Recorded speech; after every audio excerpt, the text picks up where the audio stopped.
Georgia. Hurricane Florence is expected to impact the Carolinas this weekend and potentially into early next week.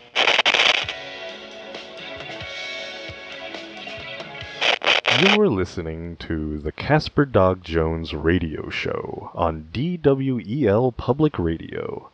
Today's episode is sponsored by the card game On Card, a dueling game.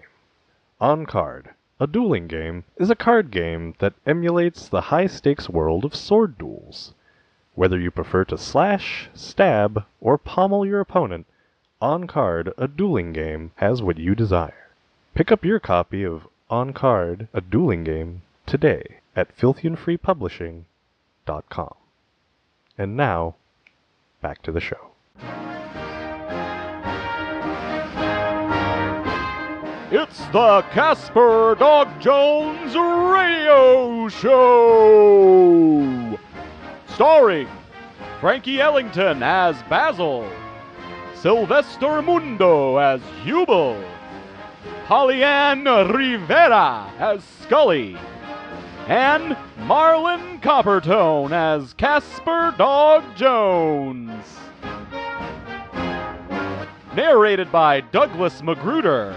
Adapted for broadcast by Christopher J. Teuton. Copyright 1934 by Riverdog Media. And now, the Casper Dog Jones Radio Show! Episode 2. An accident occurs.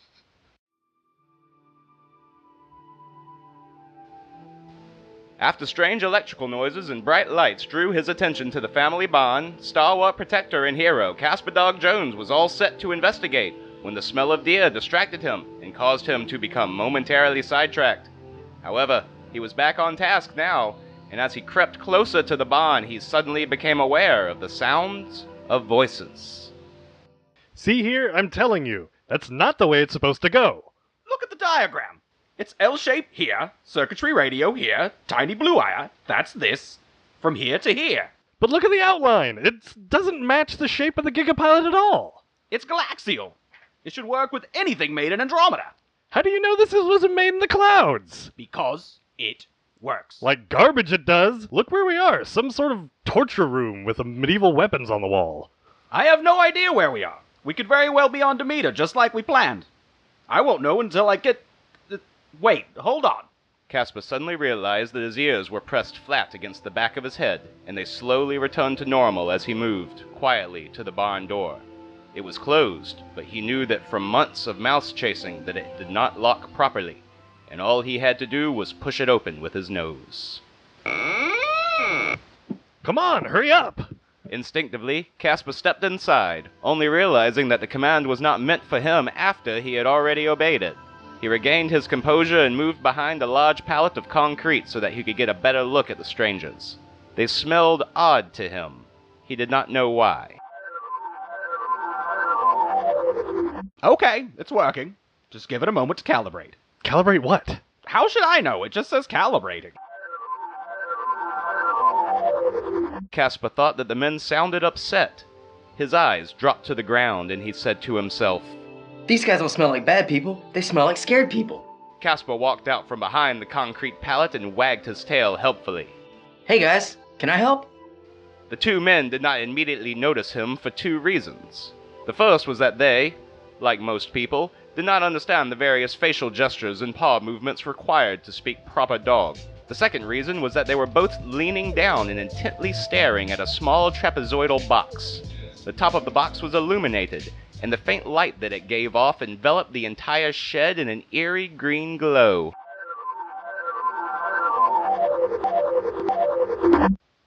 Earth. That's where we are. See? Where is that? Oh, look. We're not supposed to come here. Okay. What do we do? We do the jump again. Immediately. But the Gigapilot? What if it sends us somewhere else? It's not working right. It's malfunctioned or something. It doesn't matter. Anywhere is better than staying here. Do you know what the court sheriffs will do to us if we're caught on a blacklisted world? Okay, punch it up. Guys, I can tell you're stressed out. It's okay. I'm right here. Let's all go inside and get some food, okay? arcs of electricity began crawling and sparking out of the machine, crawling over every metal tool and exposed wire in the vicinity. What is that? What the? They found us! It's just a dog. A what? It's going to be okay. It's okay, buddy. It's okay. Be a good boy. I am a good boy. No, you can't come any closer. You're not calibrated properly. No, bad. Get away. I'm not a bad dog. You just have to stay there, buddy. Stay. Stay. Bad dog. Casper? It was his twin sister Scully. Like Casper, she had long, silky hair, but opposite his golden fur, she had hair of the blackest midnight, save for one heart-shaped white patch on her chest. She stood in the open barn doorway, staring questioningly at the orb of electricity that was forming inside. Who are these people? Are they good? Are they safe? Oh, War, there's another one. Get out of here, get! Calm down, Hubel. They can't be in here! The machine is confused enough as it is! Why is everyone so scared? What's wrong? I'm not sure, but I think we can help. Casper advanced upon the two men, wagging his tail slowly. He kept his head down and his eyes up, and his lips formed into a friendly smile. No, get away! Hubel, put down that broom. Hey, stop swinging that thing around. I don't think I like these people, Casper. He's trying to hurt you. Scully advanced deeper into the barn and stood beside her brother protectively. They both stared at the man with the broom. You better calm down, Hubel. You're making them angry. There's no time for that. I'll show them angry. War in hell!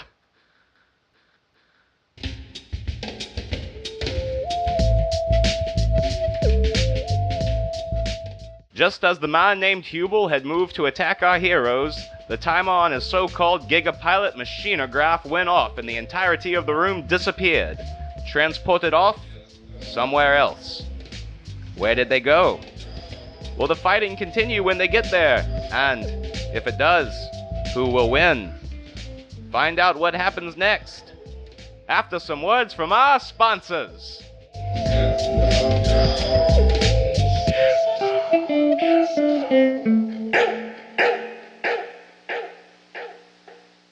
You're listening to the Casper Dog Jones radio show on DWEL Public Radio.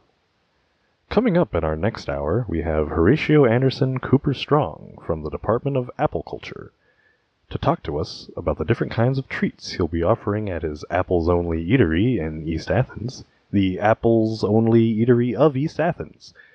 Stop in for some amazing eats and tell them Horatio sent you. And stay tuned right here on DWEL for an exclusive 1-hour interview where we'll get to ask Mr. Cooper Strong all of the Apple-related questions you've always wanted answered. All that and more coming up on DWEL Public Radio. And now, let us return to your regularly scheduled broadcast of the Casper Dog Jones radio show.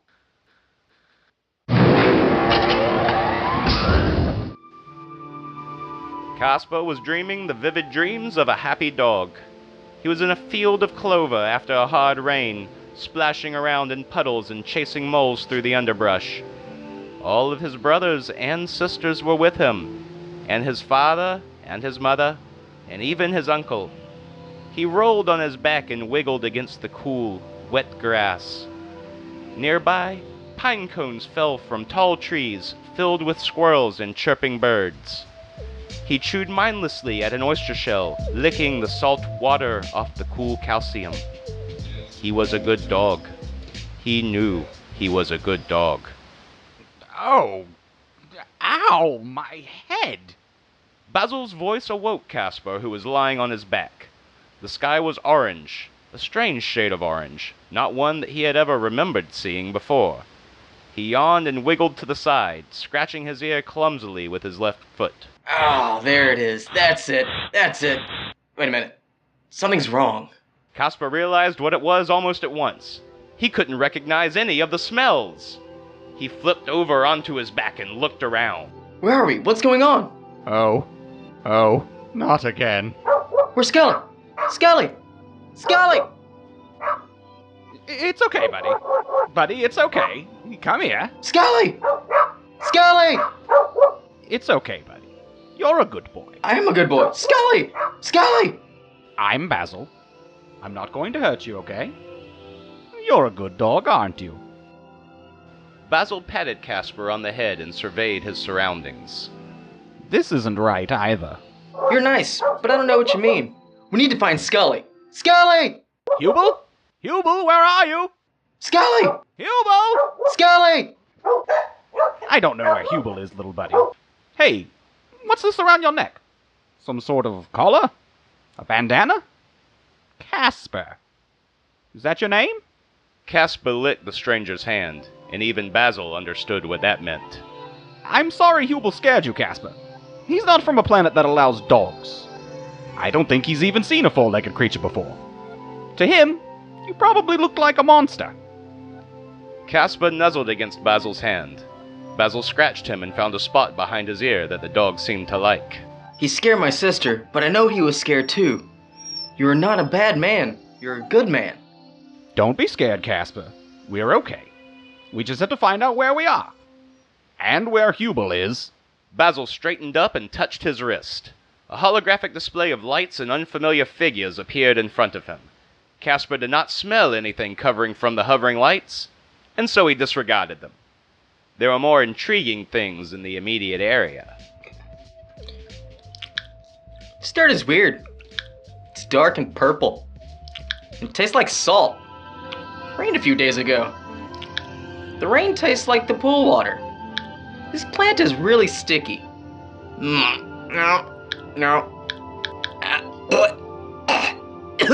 What is that? Casper, don't eat that! I'm a good dog. Come on, calculate already! I don't know how, but it's okay. I know I'm a good dog. Casper lay down at the stranger's feet and inhaled deeply. There were many more of those sticky, sweet plants scattered around nearby, but he did not enjoy the smell of them anymore. He could sense another animal nearby, and his ears perked up immediately, but soon lowered again when he determined that the animal was an unknown, foreign type, and not his sister. It was a couple of 100 yards upwind, and Casper was not curious enough to chase after it. Somehow, the dog sensed that he should stay close to the person. He looked up at the man and thought to himself, Humans need protecting, even humans that you just met. Casper put the side of his head to the ground and looked out across the horizon. There were no trees. The ground seemed very flat. He could see farther than he was used to seeing, and in the distance there were vast monuments and structures taller than anything he could imagine, and shaped very oddly. But he did not see what he wanted to see. He did not see Scully. Oh, war. I just realized where we are.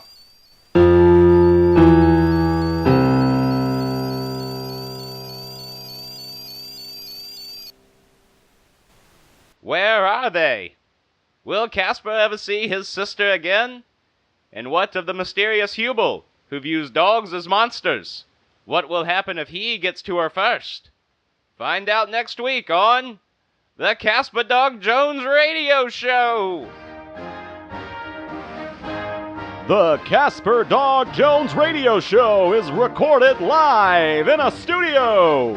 Additional funding provided in part by Filthy and Free Publishing.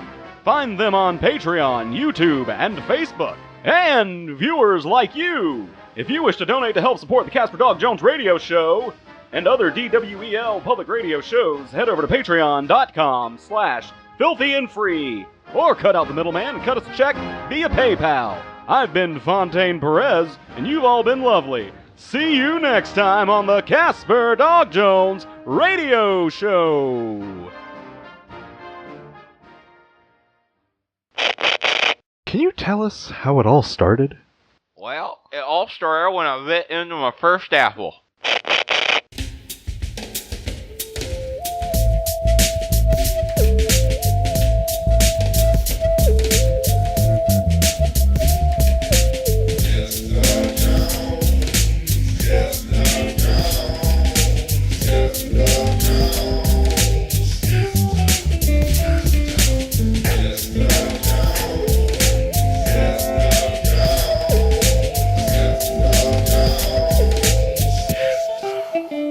Podcast.